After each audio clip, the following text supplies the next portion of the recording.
Hello दोस्तों, आज हम बात करने वाले हैं एक ऐसे सफ़र की जो साइंस और डिसिप्लिन से लिखा गया है। दोस्तों, ये कहानी है जापान के तुलुए नो की, जहां हर गिरती इमारत के नीचे से एक नई सोच का बीज बोया जाता है। जापान टेक्नोलॉजी का किंग, जहां हर चीज़ फ्यूचर से इंस्पायर्ड है। तो रेडी हो जाओ एक ज़बरदस्त वीडियो के लिए, जहां हम आपको दिखाएंगे यूनिक टेक्नोलॉजी ऑफ जापान। अभी से लाइक और शेयर का बटन दबा दें, क्योंकि बाद में शायद आप इस वीडियो में खो जाएं। और अगर आप इस चैनल पे नए हैं तो प्लीज़ इसको सब्सक्राइब भी कर लें, क्योंकि यहाँ पे आपको ऐसी बहुत सी वीडियोस मिलेगी। दोस्तों, बात करते हैं जापान टेक्नोलॉजिकल जर्नी की। तो this is a story of determination. दोस्तों, वर्ल्ड वॉर 2 के बाद जापान बिल्कुल तबाह हो चुका था। हर तरफ भूख, बेरोजगारी और नाउमीदी का बहुत बुरा हाल था। लोगों के पास रहने को घर वगैरह नहीं थे और सब कुछ जीरो से शुरू करना था उन्होंने। लेकिन इसी अंधेरे में उन्होंने रोशनी ढूंढी। दोस्तों, उनकी गवर्नमेंट और साइंटिस्ट ने मिलकर ये डिसाइड किया कि हम एजुकेशन और टेक्नोलॉजी को अपना हथियार बनाएंगे। और यही वो टर्निंग पॉइंट था दोस्तों, जहां से जापान ने एक नए सफ़र की शुरुआत। तो अगर हम बात करें अर्ली स्टेप्स इनटू टेक्नोलॉजी, तो पहला कदम उनका बेसिक इंडस्ट्रियल सेटअप को वापस खड़ा करना था। 1950s में जापान ने इलेक्ट्रिकल मशीनरी और ऑटोमोबाइल्स पर फोकस शुरू किया। उन्होंने अमेरिकन टेक्नोलॉजी को ऑब्जर्व किया, तो उससे सीखा और फिर अपने तरीके से उसे बेहतर बनाया। 1951 ने जापान ने अपनी पहली ट्रांजिस्टर रेडियो बनाई, जिसे सोनी और उस वक्त टोक्यो सुशिनकोग्यो ने लॉन्च किया। ये छोटी सी इन्वेंशन थी, लेकिन एक बहुत बड़ा गेम चेंजर बनी। ये इस इन्वेंशन के पीछे सोच थी दोस्तों, लोगों तक सस्ती और पोर्टेबल इंफॉर्मेशन का जरिया पहुंचाना। और साइंटिफिक फैक्ट ये है कि ट्रांजिस्टर टेक्नोलॉजी का यूज़ पहली बार बेल लैब्स यूएसए में हुआ था, लेकिन जापान ने उसे मैस प्रोडक्शंस और कमर्शियल यूज़ में सबसे पहले एफिशिएंटली लगाया। और अगर हम बात करें ब्रेक थ्रू इनोवेशंस की, तो 60s और 70s का दौर जापान के लिए एक गोल्ड एज साबित हुआ था दोस्तों। उस वक्त उनकी कंपनीज जैसे कि सोनी, पैनासोनिक, तोशिबा ने दुनिया भर में धूम मचा दी। सोनी ने world's first portable music player बनाया, वॉकमैन लॉन्च किया, जो कि शायद 1979 में किया था गालिबन। लोग पहली बार म्यूजिक को अपने साथ कैरी कर सकते थे। ऑटोमोबाइल इंडस्ट्री में टोयोटा, होंडा, निसान ने फ्यूल एफिशिएंट गाड़ियां बनाई और रिलायबल तरीन गाड़ियां बनाई। उन्होंने अमेरिका और यूरोपियन मार्केट को तकरीबन हिला के रख दिया। दोस्तों, इस सक्सेस के पीछे एक सोची समझी स्ट्रेटजी थी, काइजन, कंटिन्यूस इम्प्रूवमेंट। हर दिन कुछ बेहतर करना, हर प्रोडक्ट को अपग्रेड करना, यही उनका फॉर्मूला बना। और अगर हम साइंटिफिक फैक्ट्स की बात करें, तो 1964 ने जापान में शिनकेनसेन, जो कि बुलेट ट्रेन थी, उसको लॉन्च किया, जिसकी स्पीड 210 किलोमीटर्स पर आवर की थी और दुनिया की पहली हाई स्पीड ट्रेन थी ये दोस्तों। इस ट्रेन के लिए स्पेशली डिज़ाइन किया गया एक एरोडायनेमिक इंजन और स्मूथ ट्रैक्स भी डिज़ाइन किए गए, जिसे बाद में यूरोप ने भी अडॉप्ट किया। और सबसे क्रेजी बात, जापान अब मैग्लेव टेक्नोलॉजी ला रहा है, जिसमें ट्रेन हवा में फ्लोट करेगी दोस्तों, यूजिंग मैग्नेट्स। और अगर हम vision and scientific thinking behind the growth की बात करें, तो जापान का विजन सिर्फ पैसा कमाना नहीं था, इसीलिए वो इतनी आगे गए। उनका गोल था दुनिया को दिखाना कि हम टेक्नोलॉजी में किसी से कम नहीं हैं। गवर्नमेंट ने साइंटिस्ट और इंजीनियर्स को रिसर्च सेंटर्स बना कर दिए, जैसे कि सुकुबा साइंस सिटी, जहां हर फील्ड का एक्सपर्ट मिलकर ऐसे ऐसे आइडियाज़ लाता है कि दिमाग दंग रह जाए। हर नए इन्वेंशन के पीछे एक डीप थॉट होती है दोस्तों, जैसे कॉम्पैक्ट डिस्क, जिसे हम सीडी कहते हैं आमतौर पे, that was invented by Sony and Philips. Idea था कि डाटा और म्यूज़िक को ज़्यादा अरसे तक सेव रखना।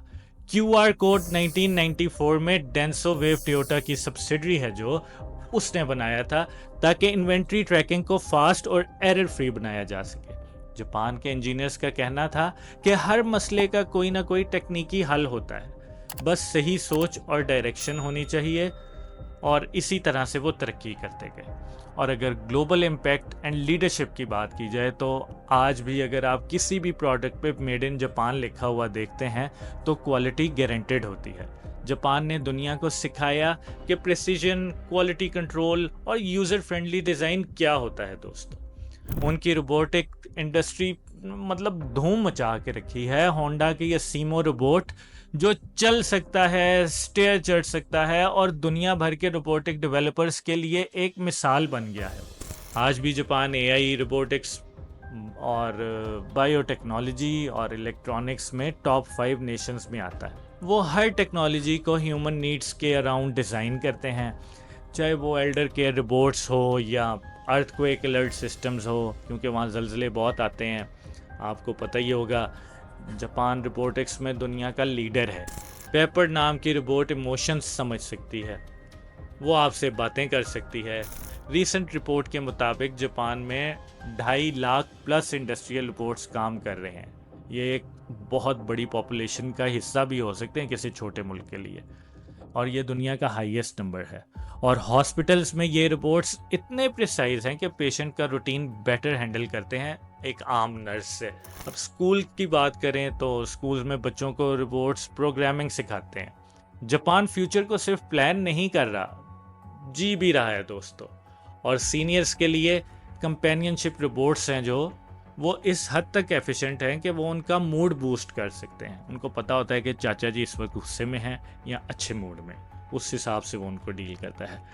जापान में हर 23 लोगों पर एक वेंडिंग मशीन है, ताकि वो drinks, snacks, books, even SIM cards, बल्कि अम्ब्रेलास तक भी वेंडिंग मशीन से मिलते हैं उनको। लेकिन ये भी सोचें कि कुछ वेंडिंग मशीन्स में बायोमेट्रिक स्कैनर्स तक लगे हुए हैं। एआई डिटेक्ट सिस्टम, सिर्फ आपने ऐसे फेस अनलॉक उससे किया और वो चल पड़ा।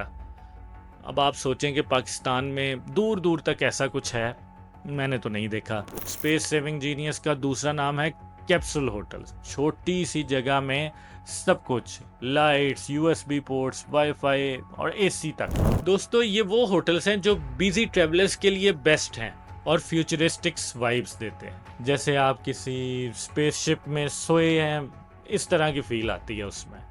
जापान के टोक्यो और ओसाका में ये होटल सबसे ज़्यादा मशहूर है और लोग सिर्फ एक्सपीरियंस के लिए भी इन्हें इनमें जा सकते हैं और जाते भी हैं। जापान की कंपनीज जैसे सोनी और टोशिबा वगैरह है ना, इन्होंने वेयरेबल्स का गेम भी लेवल अप कर दिया दोस्तों। स्मार्ट ग्लासेस हैं और स्मार्ट वॉचेस हैं। ग्लासेस की बात करें तो रियल टाइम ट्रांसलेशन करती हैं ये, और वेयरेबल्स जो कि आपकी बॉडी को हर वक्त आपकी बॉडी की एक्टिविटी को ट्रैक करते हैं। सोचें कि एक ऐसी जो डिवाइस जो आपका हर स्टेप काउंट करे, आपकी हेल्थ को मॉनिटर करे, वो ना सिर्फ जवानों के लिए बल्कि एल्डर्स के लिए भी बहुत मुफीद साबित होती है। उसमें इमरजेंसी अलर्ट्स होते हैं, फिटनेस फ्रीक्स के लिए बॉडी एनालिटिक्स होते हैं, जहाँ से वो अपनी हर किस्म की हेल्थ को मॉनिटर कर सकते हैं। ये आपके एक प्रॉपर हेल्थ गार्डियन है दोस्तों। और पोस्ट पैंडमिक दुनिया में जापान ने टचलेस टेक में भी एंड ही कर दिया है। एलिवेटर्स जहाँ बटन्स को छूने की ज़रूरत ही नहीं है, ऐसे हवा से आपने बस स्वाइप करना है और वो आपके फ्लोर के आगे जाके रुकते हैं। शॉप्स में एआई पावर्ड फेस रिकग्निशन से पेमेंट होती हैं, ना कैश, ना कार्ड, ना फ़ोन, सिर्फ चेहरा। क्या बात है यार। क्या आप तैयार हैं ऐसे वैसे फ्यूचरिस्टिक शॉपिंग एक्सपीरियंस के लिए? अगर पाकिस्तान में आ जाए तो बताइएगा। और कंक्लूजन ये है कि जापान क्या है, वो है द टेक वंडरलैंड। जापान सिर्फ एक कंट्री नहीं है दोस्तों, ये एक फ्यूचरिस्टिक वंडरलैंड है जहां हर चीज़ में टेक्नोलॉजी का जादू नज़र आता है। चाहे बात हो बुलेट ट्रेन्स की या स्मार्ट टॉयलेट्स की, जापान दुनिया को हमेशा एक स्टॉप पीछे छोड़ जाता है दोस्तों। अगर आप भी चाहते हैं कि फ्यूचर को टेस्ट करना है तो जापान एक दफ़ा ज़रूर विज़िट करें। और अगर वीडियो पसंद आई हो ना दोस्तों, तो चैनल को सब्सक्राइब ज़रूर कीजिएगा, क्योंकि यहाँ आपको ऐसी वीडियोस मिलती रहेंगी। Thank you so much for watching this video. और पाकिस्तान कब तक इस लेवल पे पहुँचेगा ये आप ज़रूर बताइएगा या अपनी राय पेश कीजिएगा। Thank you so much for watching the video. Cheers दोस्तों, बाय।